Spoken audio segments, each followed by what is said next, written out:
जय भारत। मेरा नाम है अभिषेक सिंह और मैं स्वागत करता हूं आप सभी का अभिषेक इन्फिनिटी क्लासेस में। आज की ये जो वीडियो होने वाली है WBBSE यानी West Bengal board of secondary education के क्लास 10th के माध्यमिक के चैप्टर 4 की होने वाली है। ठीक है, जिसमें हम लोग घन और घनाभ के बारे में पढ़ेंगे। ठीक है, तो आइए स्टार्ट करते हैं। घन और घनाभ, ये जो चैप्टर 4 है क्लास 10th के मैथ्स वालों का, आप देखेंगे कि घन और घनाभ ये मेंसुरेशन का एक पार्ट है। मेंसुरेशन में हालांकि हम लोग 5 चैप्टर पढ़ते हैं, जिसमें आता है घन घनाभ चैप्टर 4, घन और घनाभ, जिसके बारे में पढ़ते हैं। ठीक है, इसके अलावा चैप्टर 8 आता है हमारा बेलन, लंबवृत्ताकार बेलन, राइट सर्कुलर सिलेंडर। चैप्टर 12 आता है हमारा शंकु। चैप्टर 16 आता है हमारा गोलक। और चैप्टर 19 इन सब का मिश्रण है, यानी कि ये 5 चैप्टर हमें पढ़ना है। ये मिश्रण हो जाता है, पूरा का पूरा चारों चैप्टर का मिश्रण हो जाता है, इसमें आ जाता है, जिसे हम लोग बोलते हैं, मतलब कि एक तरह से बोल सकते हैं 2D to 3D फॉर्मूलास। ठीक है, ये 3D का पार्ट है। 2D हम लोग जानते हैं कि हम लोग पढ़ के आए, अभी तक क्लास 9 तक हम लोग 2D पढ़े थे। जैसे वर्ग था, ये 2D आता है।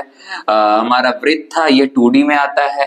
लेकिन जब वृत्त से गोलक बन जाता है या वर्ग से वर्गाकार घन यानी घन बन जाता है, अगर ये आयत से घनाभ बन जाता है, तो इससे हम लोग क्या बोलते हैं, 3D फॉर्मूला बोलते हैं। ये डायमेंशनल हो जाता है। ठीक है, 3 डायमेंशनल हो जाता है, इसलिए हमें इसे 3 डायमेंशनल में रखते हैं, यानी 3D फॉर्मूलाज में रखते हैं। ठीक है, तो हम लोग ये सब आगे चल करके पढ़ेंगे, यानी कि आने वाले क्लासेस में ये सब हम लोग इसमें करेंगे, मेंसुरेशन के भीतर करेंगे। तो चैप्टर 4 जो कि हम लोग अभी स्टार्ट करने जा रहे हैं, घन और घनाभ, ये 2 टॉपिक है इस चैप्टर का। जिसमें घन का, अगर हम देखें घन का आयतन क्या होता है, तो पहले हम लोग बेसिक समझेंगे कि घन का आयतन क्या होता है। पहला नंबर, घन का आयतन जो होता है वो होता है a क्यूब, क्योंकि इसका एक भुजा का लंबाई a होता है, और इसे जब हम a का क्यूब करते हैं तो इसका आयतन हमें मिल जाता है। ठीक है, a क्यूब का मतलब a का आपस में 3 बार गुना। ठीक है, a क्यूब होता है फॉर्मूला, याद रखेंगे। उसके बाद घन का हम लोग पढ़ेंगे घन का आयतन। उसके बाद हम लोग पढ़ेंगे घन का संपूर्ण तल का क्षेत्रफल। घन का संपूर्ण तल या समग्र तल का क्षेत्रफल, संपूर्ण तल का क्षेत्रफल।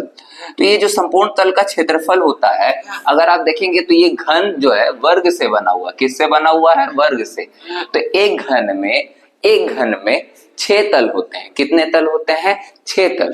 अगर ना पता हो तो आप अपने कमरे को देख सकते हैं, जिस कमरे में आप बैठे हुए हैं उस कमरे के नीचे ऊपर 1 और 2 तल हो गए। उसके बाद दाएं बाएं आगे पीछे, यानी कि 6 तल होता है। या अगर आपको नहीं पता हो तो आप डाइस को देख सकते हैं। डाइस क्या होता है, 6 तलों का होता है। कितने तलों का होता है, 6 तलों का होता है, 1 से 6 तक। तो ये डाइस ही एक तरह से, यानी कि ये बनता किससे है, तो वर्ग के 6 तलों से बनता है, वर्ग के 6 तलों से। इसलिए क्या होता है, हम लोग वर्ग का एक तल का जो क्षेत्रफल होता है a², इसमें हम लोग 6 से गुना करते हैं, यानी ये हो जाता है 6a²। उसके बाद अगर हम लोग तीसरे नंबर फॉर्मूला की बात करें, घन का संपूर्ण तल के क्षेत्रफल के बाद अगर हम लोग बात करें, तो घन के 4 दीवारों का क्षेत्रफल, घन के 4 दीवारों का क्षेत्रफल, 4 दीवारों का क्षेत्रफल। अगर हम 4 दीवारों का बात करें या 4 तलों का बात करें, तो आप सीधा सीधा ये समझ सकते हैं कि ऊपर के तल और नीचे के तल को छोड़ दिया जाए तो बचते हैं 4 तल। और 4 तल ये कैसे होंगे, तो सेम बात, a² इंटू 4, a² इंटू 4, क्योंकि 4 दीवार है तो 4 का गुना करेंगे a² में, तो 4a²। तो किसमें आएंगे, 4a²। क्यों, क्योंकि 4 ही तल होते हैं। ठीक है, इसमें हम ऊपर के तल और नीचे के तल को छोड़ देंगे।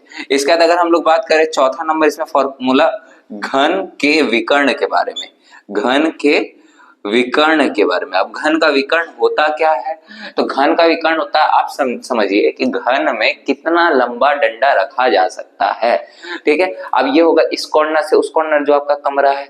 जैसे इसमें देखिए यहाँ पे क्या होगा, ये कमरा का एक कॉर्नर, ये कमरा का एक कॉर्नर, एक बिंदु, यहाँ से यहाँ तक जो सबसे लंबा डंडा रखा जा सकता है उसका मान हम लोग बोलते हैं विकर्ण। इसे हम लोग क्या बोलते हैं, विकर्ण। तो घन का विकर्ण का मान कैसे निकलता है, तो √3 इंटू ए, √3 इंटू ए, ये हमारा निकलता है।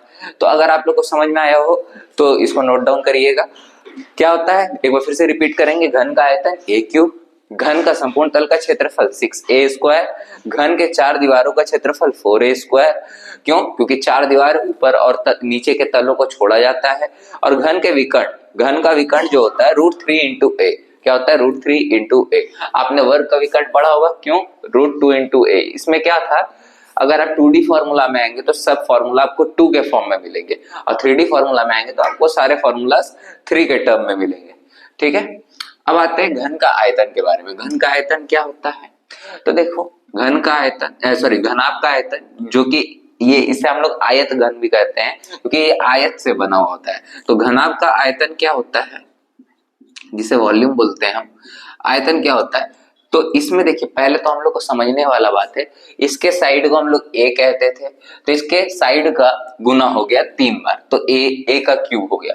इसमें भी क्या है, इसमें एक होता है लंबाई, जिसे इसे हम लोग क्या कहते हैं, लंबाई l। लंबाई को हम लोग किससे डिनोट करते हैं, l से। किससे डिनोट करते हैं, l से। तो लंबाई, फिर क्या होता है b से डिनोट करते हैं चौड़ाई।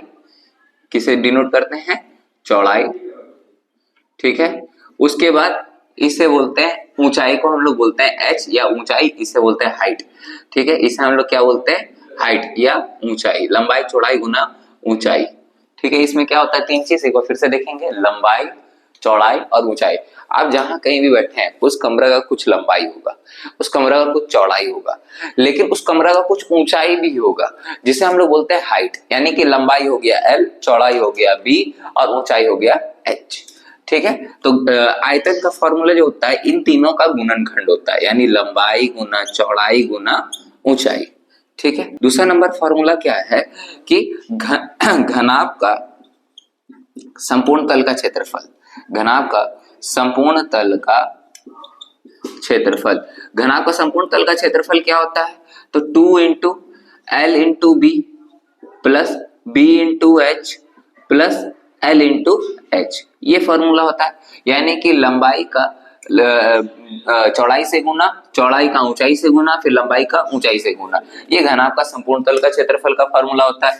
और तीसरा होता है घनाभ के 4 दीवारों का क्षेत्रफल। घनाभ के 4 दीवारों का क्षेत्रफल, घनाभ के 4 दीवारों का क्षेत्रफल क्या होता है, तो घनाभ के 4 दीवारों का क्षेत्रफल होता है 2 × l + b × h, l + b × h। अब ये क्या होता है फॉर्मूला, तो समझेंगे। घनाभ का जो 4 दीवार होता है उसका हम लोग गुना करते हैं ऊंचाई से। किससे करते हैं, ऊंचाई से। अब ये ऊंचाई का गुना किससे हुआ है, तो ये होता है आयत की परिसीमा से। जो आयत है, ये जो आयत है, आयत का हम लोग अगर परिसीमा पढ़ते हैं तो आता है 2 × l + b ब्रैकेट में, इसका गुना अगर हम ऊंचाई से कर दे तो ये घनाभ के 4 दीवारों का क्षेत्रफल हमें देता है। अब इसके बाद आता है क्या होता है, घनाभ का विकर्ण। घनाभ का विकर्ण क्या होता है, घनाभ का विकर्ण बराबर रूट में l² + b² + h², ये इसका फॉर्मूला होता है। यानी कि हम लोग इसे l का स्क्वायर, v का स्क्वायर यानी लंबाई का स्क्वायर प्लस चौड़ाई का स्क्वायर प्लस ऊंचाई का स्क्वायर करते हैं। साथ ही जो इसका रूट ओवर हो जाएगा, जो जुड़ करके आएगा, उसका रूट ओवर को हम लोग क्या करते हैं, घनाभ का विकर्ण के रूप में देखते हैं। घनाभ का विकर्ण अभी हमने बताया कि विकर्ण क्या होता है, इस बिंदु से इस बिंदु तक, इस कमरे में जो सबसे लंबा डंडा रखा जा सकता है, इसे हम लोग विकर्ण कहते हैं। क्या कहते हैं, विकर्ण कहते हैं। तो आई होप कि आपको ये सब समझ में आया होगा।